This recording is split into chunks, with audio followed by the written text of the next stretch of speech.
So getting out of that mindset, getting out of that imaginary scenario, I think now would be a great time to go ahead and go under the skin of your new 6-track EP, Cast from Eden. What do you boys say? I like it. Yep. Let's do it. So, kind of separating from that scenario with the sweaty, vile Revelation fan asking you the borderline Keemstar level questions like, how's tour going? What's your band's name? What's the meaning behind it? Blah, blah, blah. We now get a little bit more intimate with the vile Revelation discography. And instead, quite literally, close your eyes, right? And just imagine yourself in a library. You're not in vile Revelation anymore. You're not known as a vocalist, Brandon. You're not known as a musical mastermind, Isaac. Instead, you're a freaking bookworm, okay? You're a fucking nerd in a different way. And you are going into the library. You see what is the album cover for Cast from Eden, but only Cast from Eden is on the front and maybe Vile Revelation, tiny as shit in the bottom right-hand corner of the book. But the most important part, despite this gorgeous album cover, this gorgeous, primarily purple album cover, you turn it over, and there is an excerpt, there is a passage of text that is meant to entice you, maybe even seduce you if you're that much of a bookworm, into opening up the book in the first place. As far as that passage, that chunk of text on the back, trying to lure you into the reading process, what would that say and why? So you want to just say the first verse? That's a pretty good descriptor of the boss. This is about to be real wordy. A being native only to realms beyond the grasp of human consciousness erupts into reality through a crystalline structure. Invoker of light, forming parallel realities inside an infinite mind, spanning aeons forever, stretching through the cycles of time. I feel like that could be on the back of the book as like the description. You feel smarter, but what the fuck did I just read? I'm playing. Not a good book to read if you're high. Just like, what was that? Don't accuse me. Maybe to listen to. Right, listen exactly. To. Excellent. I've done it many times already. Magnificent. Magnifico. So then, say you are enticed despite what was a very, very intimidating intermediate level vocabulary chunk of text trying to introduce you to the album, right? You're like, yeah, fine, fuck it. I'm high, but I should read a book about aliens, this interdimensional being beyond human comprehension. There doesn't seem to be one on the cover. Is he on the cover? Who knows? And you're looking at the art, because this is also something very important. We all know this, is the first impressions with the album art. What was the creative process behind the album art? Who is the artist? Let's go ahead and get a little bit of background on them and then proceed from that point. Okay, so this is crazy, right? Because everybody orders their album art. It's like handmade to what they wanted. We did it on a Vultures and Flesh, and we were talking about having like this alien astronaut floating in space, but it's like a zoom in on his face with like a planet exploding in the reflection. And we were like, man, okay, so we got to find somebody who does art like this that we want, and then kind of come up with a general rough, like, draft basically of it. And I was just like scrolling through Facebook, and Alpha Vectors had like a post up, and I saw like some cool album art, whatever, but it was like plus 80, right? So I'm like, yeah, fuck it. We're looking for something. I'll just click. Maybe there's inspiration or something like that there where I can be like, hey, I really like the color palette on this or whatever. And I'm looking, and I see the album art that we end up getting, right? Basically, the climax of the story involves a black hole. Yep. And it's just this giant black hole, beautiful colors from an alien looking landscape. And I was just like, over top of like a kingdom. Yeah, and it fit the concept so perfectly. Yeah. Like it fit the concept better than anything we could have imagined. Like our idea would have looked dumb compared to what we have. Like it was just like, kind of like it happened and it was meant to happen. Right. Like us finding each other. So yeah, we had to pull the trigger on that artwork the same day. It was like instantly. Yeah. I saw it, I sent it to him, he said how much, I said how much to the guy, and then we bought it. Yeah. Fair enough. Okay. So And it was pre-made, but It wasn't pre-made, but it was just like, it fit so much better than anything I could have yeah. commissioned from anyone. There was no point in trying to, you know, describe that artwork pretty much to someone else. To me, it feels like a quintessential deathwork art, but like not in like it's basic. It's like so unique. It feels like one of the better arts in deathcore. Yeah. Whether or not the EP album turns out that way, like the artwork is legendary. yes, Like it's insane. fair enough. It's alpha vectors. I don't know if I said that. Yeah. Yeah, that's a Okay, correct. cool. I Um, can't say it enough. It's insane. and Also, the next release art. enough. I'll keep an eye out for that. So then we kind of more or less have the background behind the artist. We have the reason that you decided to acquire this piece of art, even if some of it was pre-made. Like, I understand that when a band is smaller, when a band project is smaller, and maybe perhaps they just don't know what to put for the album cover, and then they happen upon something like that, I can understand it. Like, really, alpha vectors, I've understood them to be primarily an AI art generator per se, but I think they do touch up on the art afterwards, like they adjust it, they edit it. So I'm not exactly going to try to start a smear campaign for someone who is just trying things out, utilizing technology. Yeah. But yeah, if anything, as someone who's trying to get into that avenue, it's only a little bit intimidating when you see so many individuals like that who are just like, okay, forest, black, Skinwalker, yes. And then then they kind of put it in. It auto I'm generates. watching for you now. I understand the process, so I won't do a smear campaign, but definitely not for it for the most part. But the album art is beautiful. The variety of colors, they do ascend and they contribute to the aesthetic that you guys are hoping to fulfill and Definitely. make, and therefore allow Vile Revelation to distinguish themselves from other bands, right? So why did you choose the title Cast from Eden? Okay.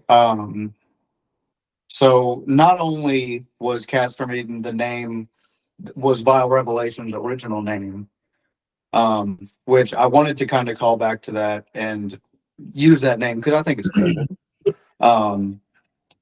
Have you ever read the book Paradise Lost? No. You talking about being in a library was a good analogy because this whole album is it's kind of like a metaphor for the book Paradise Lost, which is Paradise Lost is the biblical story. It's not like biblical canon, but Right. it's the biblical story of creation and the Garden of Eden from the perspective of the devil. And we kind of took that story and put it in space and made it about aliens. Cool. So we thought the name Cast from Eden just fit. With it being a concept album about a book that was written like fucking 400 years ago. I just think it's awesome. I've always been big into biblical concepts. I think they're just badass. Yeah. It is the best storybook. Yeah. The name Cast from Eden just kind of fit with it being an analogy about the devil getting kicked out of Eden. Being cast from Eden. Right. Exactly. Yep. Fair enough. Okay, awesome. So as we truly kickstart what will be the Under the Skin session for these 6 tracks on this very, very blackened but atmospheric deathcore album EP, we have track 1, which is I closed the Google Drive folder, so it's like Planet of Interfectorum. there we go. Perfect. Oh. Not gonna touch anything now.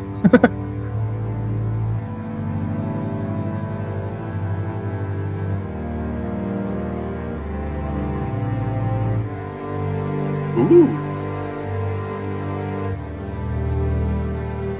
This reminds me hella of ritual hymns.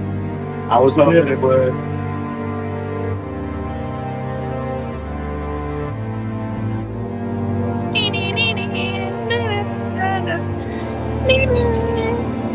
There we go. Okay. Jason So- Walker. I would hope you would know the name of the song. Look, it's into the mire to me. He says, look. It's forever so burned in my brain as a pre-pro. Planeta Interfectorum, by the way, is Latin for planet killer. Oh, gotcha. Okay. So, So I always liked Latin. I think it's a badass language. it So I wanted to correlates do one well song with the titled Bible. in Latin. Yeah, exactly. It just makes them a little bit more heavy. Exactly. Yeah, So- it does. It's that genuine, like, evil, like that paper. It's that like evil vibe. For sure. It's like true natural evil, spiritual even. Exactly. So with this first track, this is obviously the opener. I made the comment of comparing this to that of the title track for Warm Shepherd's Ritual Hymns, Yeah. which was released January of 2022. Very iconic record. One of my favorites. Yeah, Yeah, of Sword and Nail. Oh, good shit. So starting off with this track, not only is it the intro, not only does it kind of sound like ritual hymns, but obviously it's its own thing.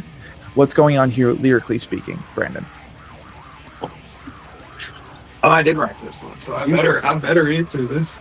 Hold on, let me go back. So as I said before, it's kind of the it's like setting the scene. All these alien spaceships pop out of nowhere, right? And they're annihilating just an innocent star system, like not even just a planet, just a star system. So that's just kind of, it's a lot of detailed description. It'd be like if you slowed down this 5-second window into this whole 4.5 minute song.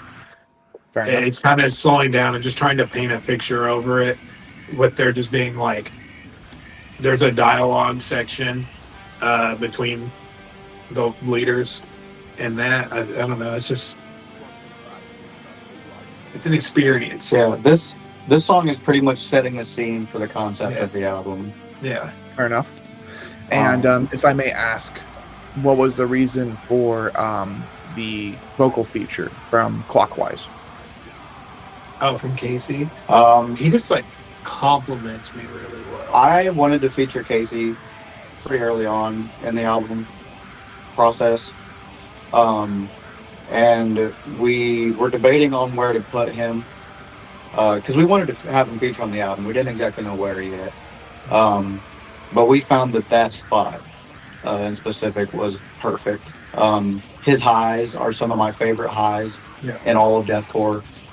I think he just sounds great. So I was really happy to get him onto the song. Fantastic. Next on this 6-track EP, we have Upon the Gates of Ishtar. A huge file energy to the table. That's all right. Lossless.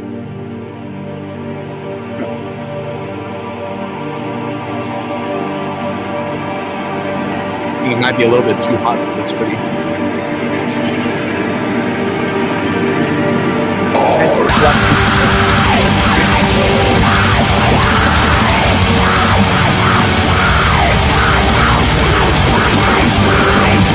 Featuring Screamy Mimi of both Road Job and Into Venera, which is fantastic. It's like phenomenal that you guys managed to get this vocalist featured on this EP. As when it is music for me, well, Into Venera also hosts McNasty as a lead guitarist. So really, really cool opportunity you guys got here. But first of all, we got to speak upon the lyrical contents and then possibly even the musical compositions, being that we have the main mind in that the musical composition in session tonight. What's going on with Upon the Gates of Ishtar? So I actually wrote the lyrics for this song, as I did with a few of the songs. Most of them. Well, all but two. So if the first song was setting the scene, Upon the Gates is going back this is the beginning of the story. So the very first verse, we see these aliens kind of spawning into existence.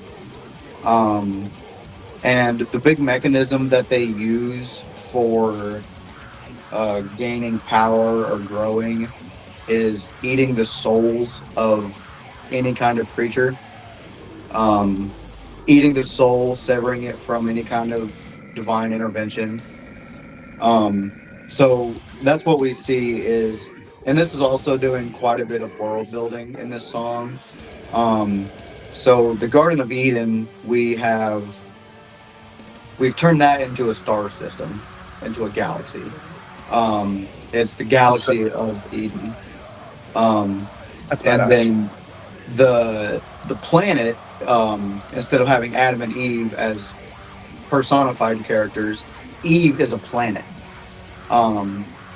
So in this song we see this fleet of starships kind of like zap into the atmosphere of the planet Eve, and they just start tearing stuff up. In the breakdown, hate for life forms, ravage the skies, cosmic imminence, devastation. That's just a very like simple way of putting that this planet is being devastated.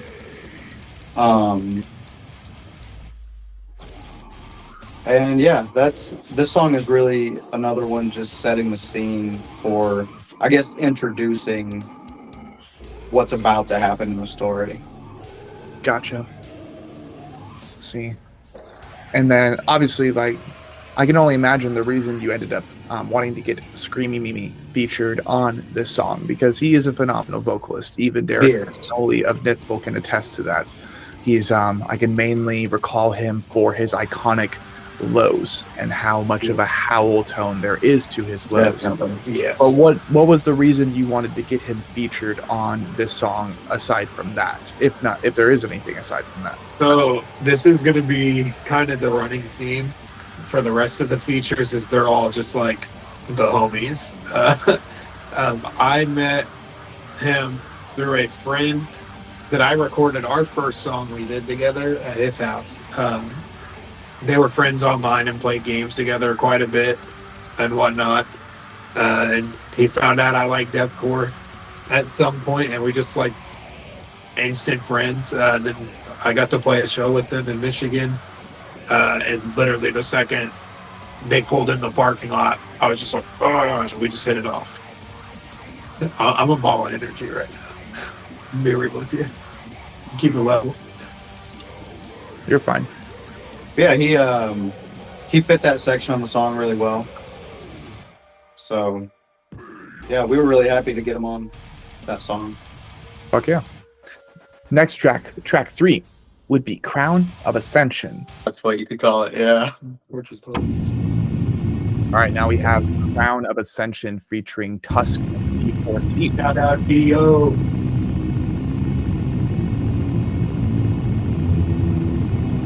My favorite. Featuring Tusk of D4C. D4C being a project I am not at all familiar with that. Really? So I'm sure, yeah. I'm sure you guys will introduce me in due time as we're talking about this track. What's going on lyrically speaking with this one? What foot are you reading? Yeah, you're doing it. You wrote it. So I wrote this song as well. Yeah, you do the ones So- you wrote. Going forward in the story, Crown of Ascension is the story of one of these aliens out of this whole fleet. It's about one, and it kind of goes through his story on his path of destruction as he's gaining power, and by the end of the song he becomes pretty much the king of the aliens.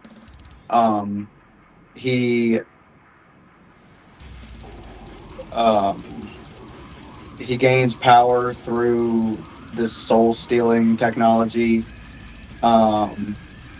He becomes the strongest of all the aliens, which is why he's the king, pretty much.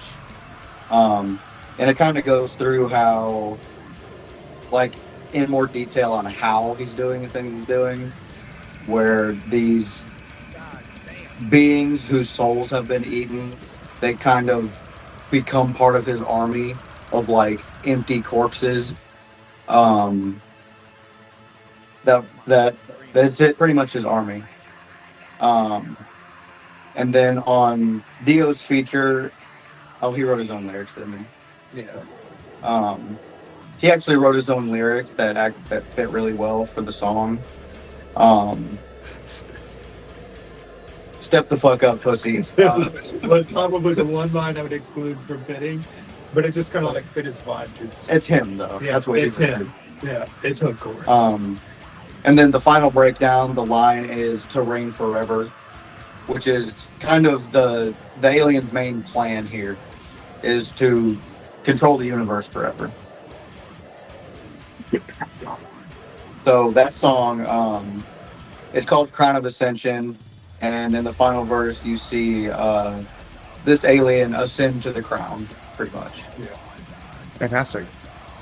Next, we have the title track for the It's so hardcore style it's for so Black out and of place, Deathcore song. but it fits though. Like he brought his bottom. We're about to go on a journey.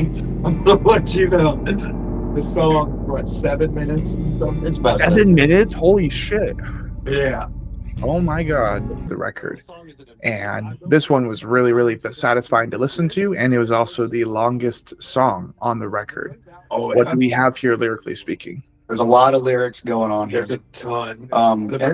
And this one is probably telling the most story.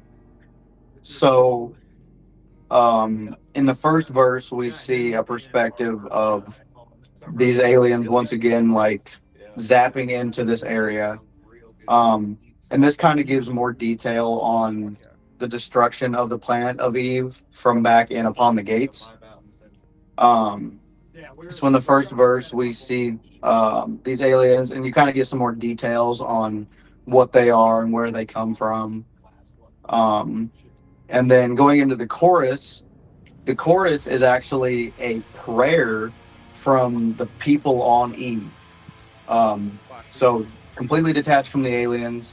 This is a prayer from the people of Eve to their divine being, asking it to save them from these alien attackers, pretty much. And that's the chorus.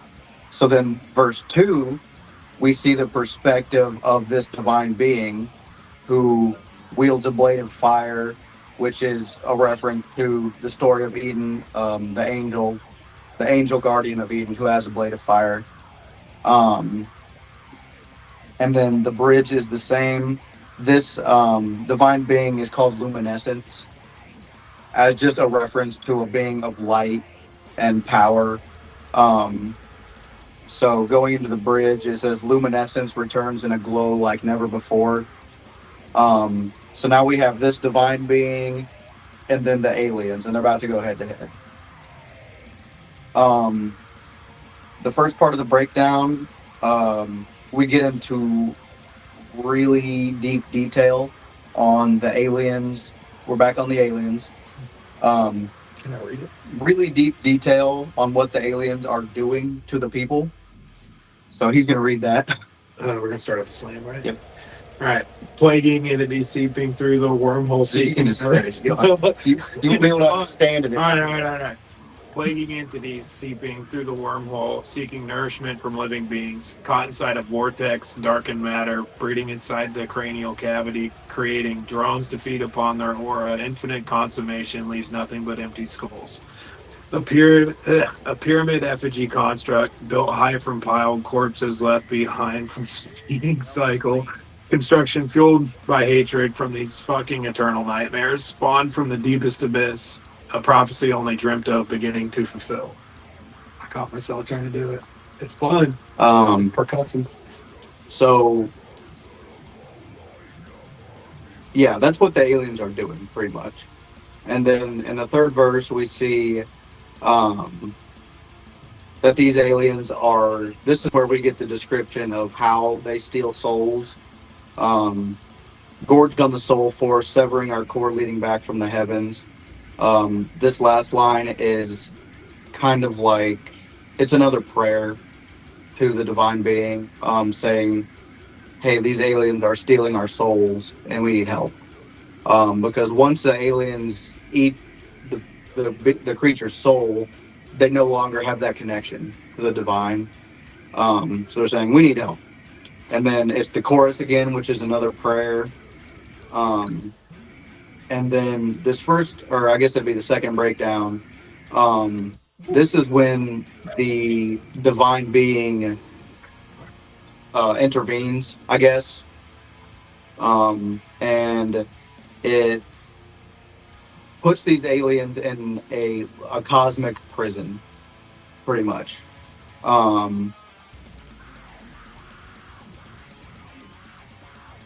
It imprisons them in an infinite fractal complex thing. It's not really, it's kind of hard to translate, but like it's an infinite prison where they're not supposed to be able to escape from. These are the aliens. And that takes us straight into theophagy. That was good. That was meaty.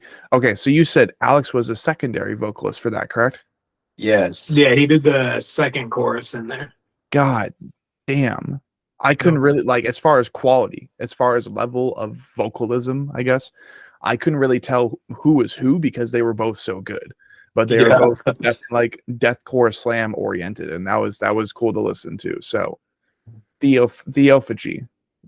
Next. This one's a vibe change. Yeah, real big vibe change, if I say so myself. That's completely fine. That's what music is. It's a big change.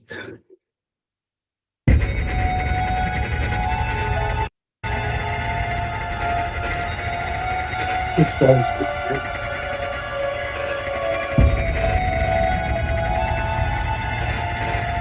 I like the static.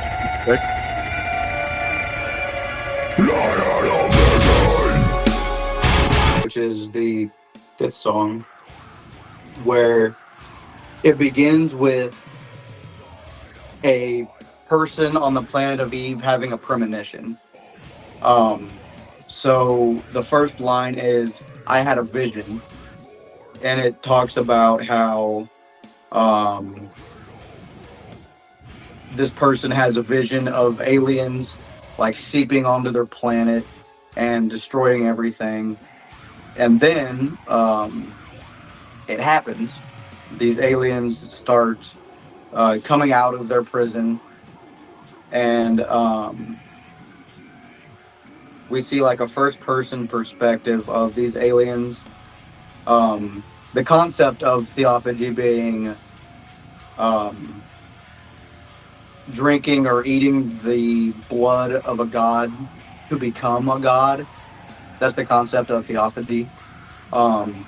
So we see the aliens doing that. So in this song, these aliens are themselves becoming gods, becoming divine beings, after they've broken out of their prison. And they become divine beings preparing for like this epic battle with the god that cast them from Eden. And that leads into the fall of Yggdrasil.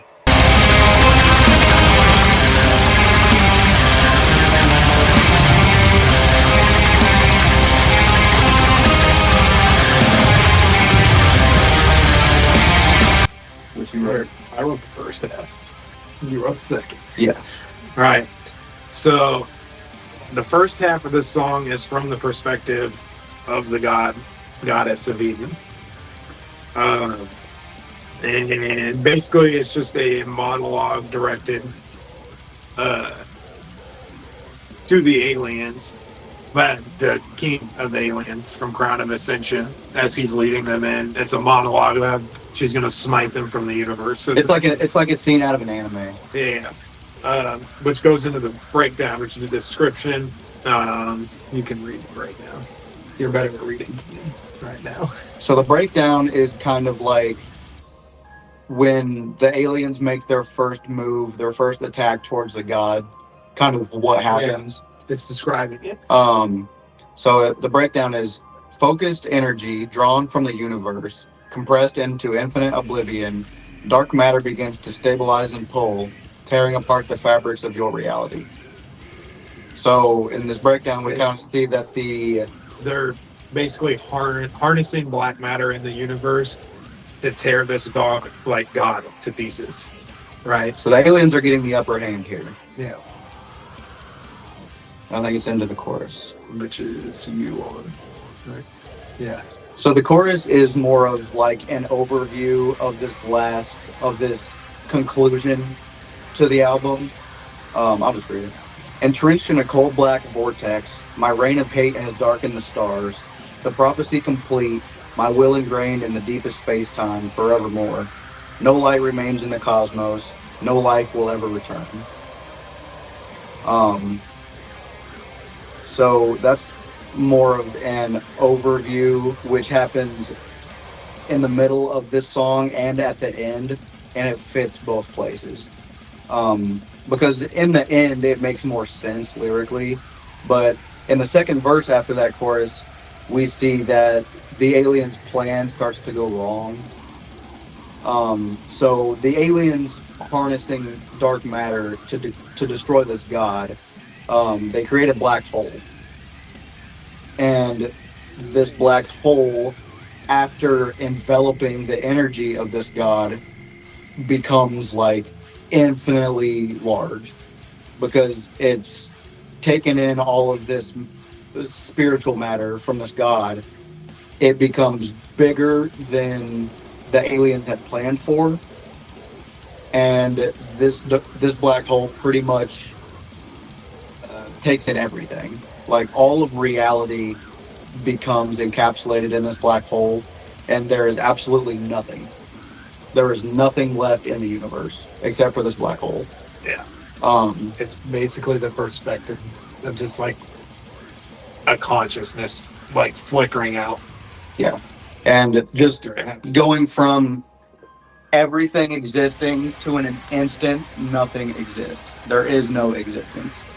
Is pretty much the concept of the end of the song. And then